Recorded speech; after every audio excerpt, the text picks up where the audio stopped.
14th, and we're reading Deuteronomy 25 to 27 and Galatians chapter 5. Let's take a little sneak peek into Deuteronomy and just sort of observe some of the things that are happening, some of the things of remembrance. Chapter 25 into chapter 26. Chapter 26, we got some regulations about the first fruits and the tithes and offerings. And so he walks them through all of these things and all of the tithes. Go down to verse 16. This day the Lord your God commands you to do these statutes and rules. You shall therefore be careful to do them with all your heart and with all your soul. You have declared today that the Lord is your God, and that you will walk in his ways, and keep his statutes and his commandments, and his rules, and will obey his voice. The Lord has declared today that you are a people for his treasured possession, as he has promised you, and that you are to keep all his commandments, and that he will set you in praise, and in fame, and in honor, high above all the nations that he has made, and that you shall be a people holy to the Lord your God, as he has promised. So it's kind of moving into summary statements, because what follows is the blessings and the curses for obedience and disobedience, and kind of a renewal of the covenant. And it's almost at the end here of Moses' time. And so these last few verses here at the end of 26 are this statement that what is interesting is it's reminding the people of what they have said.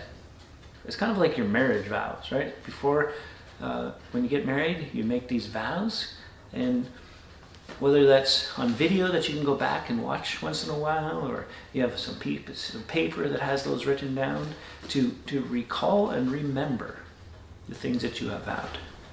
That's what God's doing. He said, look, you've said today the Lord is your God, and you will walk in his ways, and you'll keep his statutes, his commandments, and you will obey his voice.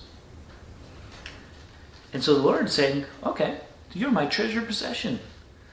Like, this is what he wants. He wants to lead them, to set them apart from all the other nations of the world.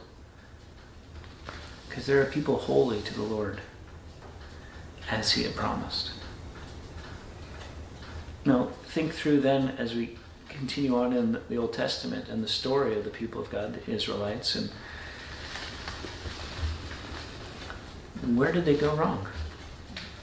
They stopped following, obeying the rules and the statutes and the commandments, and listening to his voice.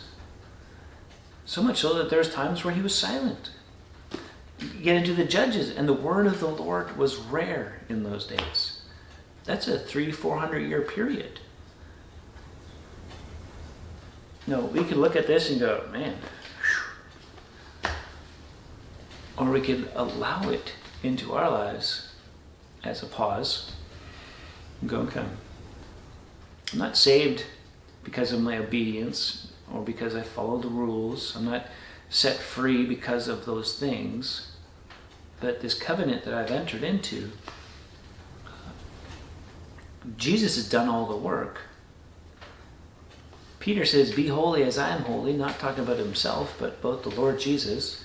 So because I've been set free to now live the life that I can't live on my own, I want to live that life with Christ, free and holy, set apart. And so I want to hear his voice. I want to do what he asks. And the way I do that is I keep getting in the Word, and when the Word directs me, then I need to be obedient to it. It's not always easy, but it's always good, and for our good. And God is pleased, and he longs for that. Just like a parent who longs for their children to love and obey. When we do that with the Lord, it doesn't mean everything's going to be easy.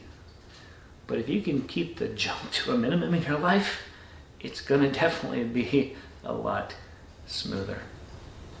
Till next time, keep growing little by little.